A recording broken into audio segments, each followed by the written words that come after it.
kan banyak isu-isu masalah korban COVID-19 ini kan. Ada yang percaya dan tidak, kayak misalkan meninggal katanya lah itu bohong dan lain sebagainya gitu kan. Termasuk banyak keluarga-keluarga yang wah itu kayaknya bukan COVID gitu kan. Tapi banyak rumor-rumor yang di luar seperti itu. Tanggapan Bapak seperti apa nih Pak? Ya, ini penyakit ini yang namanya COVID ini penyakit yang orang awam tidak tahu, tidak kelihatan. Orang berpendapat, orang berargumen sah-sah saja. Apalagi ini sekarang sistem demokrasi kita termasuk yang memang bebas kebablasan, orang berkomen semaunya sendiri, naik di mass media, di sosial media dan sebagainya. Orang akan percaya kalau COVID itu kalau dia sendiri mungkin kena. Kalau selama belum kena ya tidak akan percaya tentang COVID. Tapi gini, memang COVID ini akan parah mengena itu bagi orang-orang yang memang sudah mempunyai penyakit bawaan. Bisa jantung, bisa diabetes, ya, bisa darah tinggi. Penyakit-penyakit ini, ya, orang yang kena COVID ini pasti akan lebih parah, berbahaya. Jadi apa yang disampaikan oleh orang-orang yang mungkin keluarganya atau tetangganya meninggal, kemudian dinas kesehatan atau rumah sakit memvonis meninggal karena COVID, tidak percaya. Bisa saja memang tidak percaya karena memang dari awalnya orang ini sudah punya penyakit bawaan, diabetes mungkin, penyakit ginjal mungkin, darah tinggi mungkin, jantung mungkin. Nah, tetapi hal ini sebenarnya bisa betul-betul COVID, ketumpangan COVID ini tadi.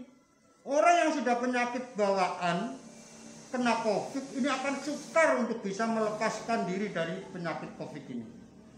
Kenapa? Karena orang yang sudah lemah jantungnya, sudah diabetesnya sudah lemah juga, parah, ginjalnya sudah kena, ini akan berbaring.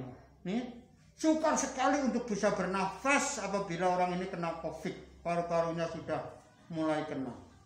Kita orang yang sehat barangkali masih bisa lari, bisa nafas, bisa berolahraga, imunnya kuat, COVID-nya akan kalah dengan imunnya orang tersebut.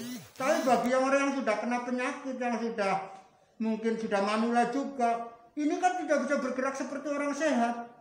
Dia mungkin akan terlentang karena sudah paru-parunya sudah kena, diabetesnya sudah parah. Akhirnya imunnya ini lemah. Sedangkan COVID ini perlu imun yang kuat. Ini kesalahannya orang-orang yang berpandangan ini bukan kena COVID, ini penyakit yang memang sudah ada. Ini kesalahan. Sebenarnya betul memang mungkin kena COVID, ya. Tapi karena dia orang yang sudah kena bawaan, otomatis dia tidak akan bisa menanggulangi dirinya sendiri, imunnya akan tidak bisa untuk menjaga kesehatannya sendiri karena terpapar COVID ini, tidak bisa bergerak. Akhirnya memang bisa meninggal karena COVID. Gitu Mas. SKD jangan lupa tekan tombol subscribe ya, like dan komen yang banyak ya.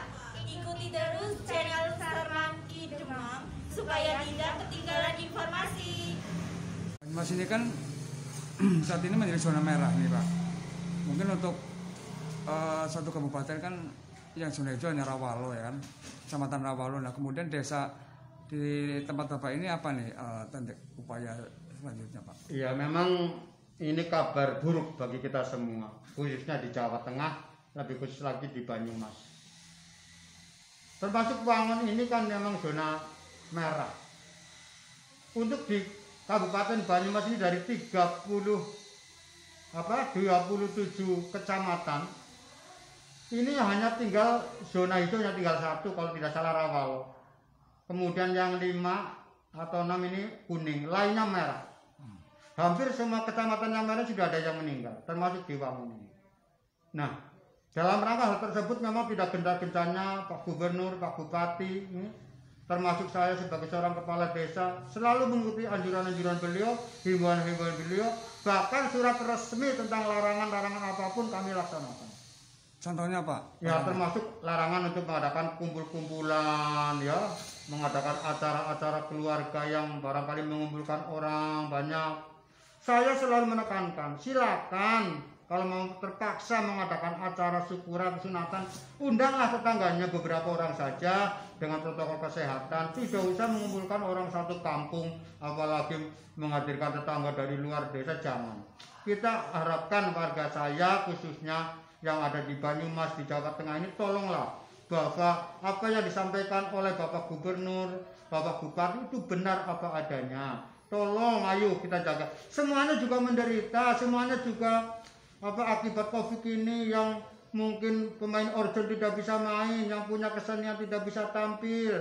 Termasuk saya juga, usahanya sepi. Saya punya bisnis, beberapa bisnis juga sepi. Ya, ini ditolong. Semuanya ini kena dampak. Sehingga tolonglah bersabar.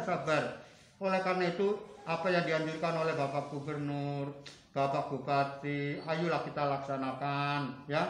Kita jangan mengadakan acara-acara yang mendatangkan orang berkerumun, ya. Kalau terpaksa, sekali lagi terpaksa kalau akan tetap mengadakan pernikahan atau mungkin sunatan, cukuplah sunatan atau mungkin ijabat aja sudah cukup. Jangan kemudian diadakan dengan pesta dan sebagainya. Otomatis disitulah orang akan bertemu, orang akan berkerumun. Yang tadinya bisa menjaga jarak tidak lagi, yang tadinya pakai masker akhirnya ngomong dan sebagainya, yang tadinya tidak salaman ketemu banyak orang jadi salaman dan seterusnya. Tolong ini, jadi apa yang saya kerjakan untuk desa kita ini memang sudah demikian. Namun demikian memang masih ada satu dua yang memang membandel, ya bagaimana lagi. Apalagi saya tidak punya kewenangan untuk seperti petugas kepolisian atau tentara yang berani mengubarkan. Kalau saya kan hanya sebagai kepala desa, ya bisanya hanya menghimbau, menganjurkan, menekankan supaya jangan. Sebetulnya petugas kayak misalkan gugus tugas itu kan sudah dibentuk, pada itu sudah dibentuk. Nah, bagaimana langkah ini supaya mungkin lebih bergerak lagi, lebih efektif, itu seperti apa nih Pak? Karena ini kan perlu ada pendekatan termasuk masyarakat yang masih bandel dan sebagainya, mungkin termasuk ada sanksi atau bagaimana Pak? Ya, kita memang sesuai dengan instruksi dari Presiden, Gubernur, Bupati, setiap desa kita sudah membentuk Satgas Covid. Termasuk di Randekan pun kita sudah membentuk Satgas Covid, ya. Nah, petugas-petugas ini memang yang namanya relawan, ya, tidak dibayar secara seperti orang gajian itu. Tidak hanya mungkin pas ada kegiatan kita ya kasih uang bensin atau uang makan lah, itu hanya sekedar itu. Sehingga hal-hal ini memang ya sekali lagi kurang greget. Tetapi apa daya sih, ya, seandainya ya, mungkin tidak ada kegiatan lain, masyarakat juga inginnya ada kegiatan yang lain. Tidak ada pembangunan, masyarakat inginnya bangun. Nah ini kadang-kadang dananya ini bingung, kita sebagai kepala desa kadang tentang dana ini bingung. Terserap ke COVID semua, ya yang lainnya otomatis terbengkelai. Anehnya kita kan kadang-kadang dinas menekankan ini harus ada untuk ini harus ini, bisa digunakan dana desa untuk ini, dana desa untuk kegiatan ini. Padahal kita sendiri bagi dana desa ini kan begitu banyak, ibaratnya kita ngasih sarung, ya. Sarungnya pantal ke atas, kakinya kelihatan. Sarungnya pantal ke bawah, atasnya kelihatan. Kecuali mungkin dikasih 2 sarung, 3 sarung, lah dananya mungkin cukup. Kalau dananya terbatas, apalagi sekarang ini kan dikurangi termasuknya ini. Baik dana desa maupun ADD, ya, untuk desa saya ini malah dikurangi. Sehingga kita kadang-kadang bingung itu. Untuk melaksanakan tugas Satgas ini ya terbentur lagi pendanaan. Walaupun kita tetap yang namanya relawan, kita ya sekuat mungkin kita memang betul-betul kerja relawan, hanya makan saja yang kadang-kadang kita gaji, entah itu operasi masker, entah itu mengadakan penyemprotan desinfektan, kemudian juga penyuluhan kita selalu tidak henti-hentinya. Hampir setiap minggu kita keliling pakai ambulan untuk woro-woro supaya masyarakat ini begitu. gimana gitu. Mungkin ada penyekatan ketika mungkin orang yang masuk, orang yang keluar masuk ke desa ini mungkin untuk pendatang seperti apa? Ya, untuk Randegan sendiri ini memang untuk penyekatan RW ini belum ada. Tetapi sekali lagi saya memang sering memantau bagi para pendatang, entah itu yang dari Jakarta, entah itu yang datang dari luar Jawa. Kalau dulu kita kan langsung ada orang waktu gerakan pertama ada corona kan kita memang langsung ada pendatang, kita langsung cari cek mana rumahnya, kita langsung karantina.